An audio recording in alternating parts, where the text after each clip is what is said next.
Hi, this is Jason with Team Gantt. So you've asked enough questions and feel like you've gathered all the possible information about the project that you'll need to craft a plan. It's time to get serious.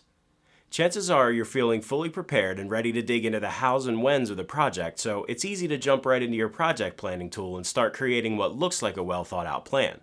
But is it?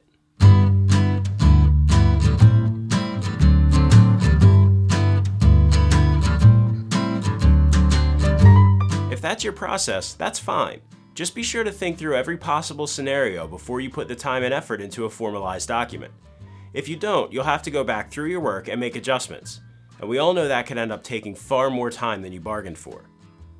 Why not start with a simple sketch to map out and communicate your ideas on process, deliverables, dependencies, and timing? It can take you as little as 20 minutes, and it'll help you sell your ideas to your team before delivering something that feels written in stone. So grab a pen and a notebook or stand in front of a whiteboard and sketch out your ideas. If you're feeling overwhelmed or don't know where to start, take a look at your scope document. Does it outline specific deliverables or timing? Refer back to your meeting notes when you asked your clients all of those questions. Did any specific process tweaks come up? Are there dates or events that you need to keep in mind? If this is new to you, it's easy to feel slightly lost, but it's so important to remember that the tool you put the plan into won't do the thinking for you. You control the process, and you can craft a plan without any tool at all. Just keep these questions in mind. What's the overall approach to the project? What's the first deliverable? What comes after that? How do those deliverables help you get to the end goal? Does your team prefer to work within the framework of a methodology like Agile? What are the frameworks that you can apply to this project given the variables you discovered in your pre-project client Q&A? What tasks will need to be completed? Don't think about your project in phases. Think about deliverables. For instance, if you're delivering a design concept, what work needs to be done before that can begin? And what work can happen when it's approved or concurrently? Knowing about each task and planning their dependencies will help you string everything together. What roles or people will work on the project? Who's on your project team and what do they do? How can you leverage their expertise and collaboration to get things done more efficiently? If you have an idea of how your team could work together and present your ideas to them, they're going to be more open to discussing process and coming up with ideas on how to approach the project together. If you harness the power of team collaboration before your work starts, you'll find that the work product will be stronger and the team will be happier. You'll also want to keep resourcing in mind. If your organization allows people to be on more than one project at a time, that could potentially cause conflicts on your project. That's a headache you'll want to avoid. Be sure to review resourcing plans and make sure that your team is available to conduct the work on your project over the course of time you're estimating. Did you know Team Gantt offers some of the most robust resourcing options of any web-based project management tool?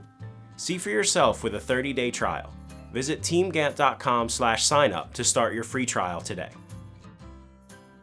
How much time do you and your team need to execute the work? Be honest about the time your team will need to get their work done. Don't forget to look back at your project estimate if you have one to see how many hours were scoped for tasks. This can be a huge help in determining timelines. Are you having a hard time sorting out how long it will take you to get a task done?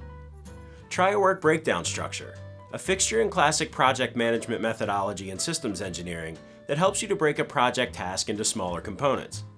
Creating a work breakdown structure for any plan or set of tasks helps you get granular about the work that needs to be done on a project. Benefits of the work breakdown structure include: you get granular quickly and can create a simple time estimate. You can confirm steps with your team in an easily digestible way. You can use these steps as a to-do list related to the task.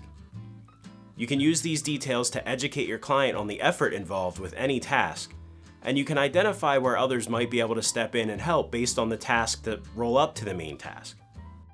Once you've created one WBS for a task, you'll be able to use it on other projects and easily tweak it based on project variables. What other project work will you have going at the same time?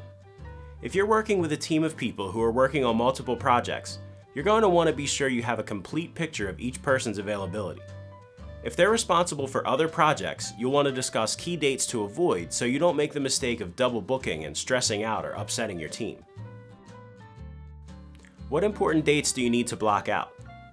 Your plan will crumble as soon as you hit a date that doesn't work for your team or your clients. Check schedules on both sides of the fence and be sure to account for holidays, closings, vacations, meetings, and any other possible date that could cause outages. If you get ahead of that kind of information before you commit to a plan, you won't have to freak out about delays and risks due to a missed meeting or deadline. As soon as you're comfortable with your plan, take some time to review it and all of those assumptions with your team.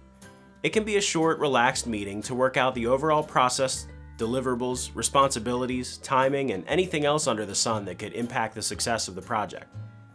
As a team, you should be able to agree on what's going to work, and when you have everyone's buy-in on the overall approach, you'll be one step closer to having a plan that not only looks great, but feels appropriate and workable. This was just a brief excerpt from Team Gantt's Guide to Project Planning, written by digital project management consultant, writer, and speaker Brett Harned. Brett focuses on solving issues that are important to organizations who want to produce quality digital projects in harmony. Click the link in the description to download the full guide for free so you can plan your projects more efficiently than ever before. And if you like this video and want to see more, don't forget to click the like button and subscribe to our channel. Thanks, see you next time.